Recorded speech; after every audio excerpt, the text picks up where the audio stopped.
আজি কেবিনেটে এটা বিশেষ সিদ্ধান্ত গ্ৰহণ কৰে সেইটো হল ইন্টাৰ ৰিলিজিয়ন ল্যান্ড ট্ৰান্সফাৰ যেনেকে এগৰাকী হিন্দু মানুহে মুছলমান মানুহক মাটি বিক্ৰী কৰিব বা মুছলমানে হিন্দুক বিক্ৰী কৰিব বা কোনোবাই খ্ৰীষ্টিয়ানক বিক্ৰী কৰিব বা কোনোবাই বুদ্ধিষ্টক বিক্ৰী কৰিব কোনোবাই জৈনক বিক্ৰী কৰিব এই ইন্টাৰ ৰিলিজিয়ন ল্যান্ড সেল তাক ৰেগুলেট কৰাৰ কাৰণে আজি কেবিনেটে এখন এছওপিৰ অনুমোদন জনায় এই অনুসৰি প্ৰথম যেতিয়া এছডিসি তাত প্ৰস্তাৱটো আহিব যে মই মাটিখিনি বিক্ৰী কৰিব খোজো যদি স্বধৰ্মৰ হয় ক'বলগীয়া একো নাই যদি ধৰ্ম বেলেগ হয় হিন্দুৱে মুছলমানক কৰক বা মুছলমানে হিন্দুক কৰক যদি ইন্টাৰ ৰিলিজিয়ন হয় তেতিয়ালে প্ৰস্তাৱটো মাটিডোখৰ সত্য হয় নে নহয় মাটিৰ মালিক হয় নে নহয় যিখিনি সাধাৰণ পৰীক্ষা সকলো মাটিৰ ল্যান্ড ট্ৰান্সফাৰ হলে কৰে তাক কৰাৰ পিছত প্ৰস্তাৱটো ডিসি অফিচলৈকে প্ৰেৰণ কৰিব ডিসিয়ে প্ৰস্তাৱটো লগে লগে ৰেভিনিউ ডিপাৰ্টমেণ্টত পঠাই দিব চৰকাৰত ৰেভিনিউ ডিপাৰ্টমেণ্টত এজন নোডেল অফিচাৰ থাকিব ৰেভিনিউ ডিপাৰ্টমেণ্টে প্ৰস্তাৱটো পোৱাৰ পিছত ৰেভিনিউ ডিপাৰ্টমেণ্টে স্পেচিয়েল ব্ৰাঞ্চক অসম পুলিচৰ স্পেচিয়েল ব্ৰাঞ্চলৈকে প্ৰস্তাৱটো প্ৰেৰণ কৰিব স্পেচিয়েল ব্ৰাঞ্চে চাৰিটা বিষয় চাব যে ই ফ্ৰডুলেন্ট নেকি বা কোহেচিভ নেকি ইলিগেল ট্ৰান্সফাৰ নেকি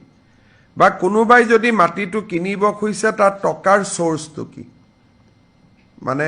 বিত্তটো ক'ৰ পৰা আহিছে whether it is a white money or black money সেইটো চাব তাৰ পিছত চাব যে এই মাটিটো বিক্ৰী কৰিলে তাৰ সামাজিক গাঁথনিটোৰ ওপৰত কেনেকুৱা প্ৰভাৱ পৰিব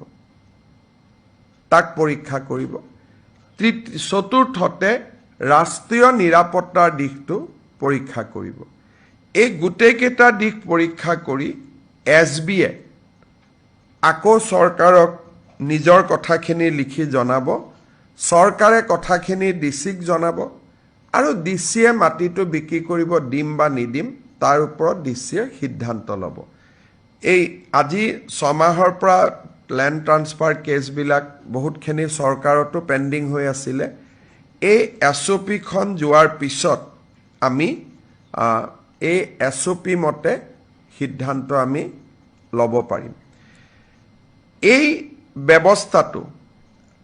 ষ্টেটৰ বাহিৰৰ এনজিঅ'ৰ ক্ষেত্ৰতো প্ৰয়োগ হ'ব যোৱা কেইটামান দিনত আমি দেখিছো যে কেৰালা আদিৰ পৰা বহুত এনজিঅ' আহি অসমত মাটি কিনিছে আৰু তেওঁলোকে কিছুমান অনুষ্ঠান পাতিছে হয়তো ভৱিষ্যতৰ দিনত সেই অনুষ্ঠানবোৰ ৰাষ্ট্ৰীয় নিৰাপত্তাৰ কাৰণে ভাবুকি হ'ব পাৰে সেইকাৰণে অসমৰ এনজিঅ'ই মাটি কিনিলে কোনো প্ৰচিডিউৰত আহিব নালাগে কিন্তু অসমৰ বাহিৰৰ যদি কোনোবা এনজিঅ'ই অসমত এডুকেশ্যনেল ইনষ্টিটিউট কৰাৰ কাৰণে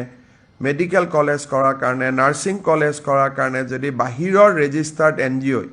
যদি অসমত মাটি কিনিব খোজে এই সেম প্ৰচিডিউৰৰ মাজেদি তেখেতসকলো যাব লাগিব এতিয়া আমাৰ কৰিমগঞ্জ বৰপেটা এনেকুৱা জায়গাত কেৰালাৰ কেইবাটাও এনজিঅ'ই মাটি কিনিছে আৰু মাটি কিনিব বৰাক ভেলীত চেষ্টা কৰি আছে আমি বহুতখিনি ক্ষেত্ৰত আমি অলপ ৰখাই আছিলো বৰপেটাত তেওঁলোকে কিনিছে কৰিমগঞ্জ আৰু শিলচৰত কিনিবৰ কাৰণে চেষ্টা কৰি আছে কেৰালাৰ পৰা হা কেইবাটাও এনজিঅ' বিভিন্ন বিশেষ এটা ৰিলিজিয়নৰ লগত জড়িত এনজিঅ'ই অসমত ডাঙৰ মাটি কিনাৰ বাবে তেওঁলোকে কথা বতৰা বা চেষ্টা চলাই থাকা আমি গম পাওঁ বৰপেটাত তেনেকে কিনিছে কৰিমগঞ্জ আৰু কাছাৰত তেওঁলোকে বেছিকৈ কিনিব বিচাৰে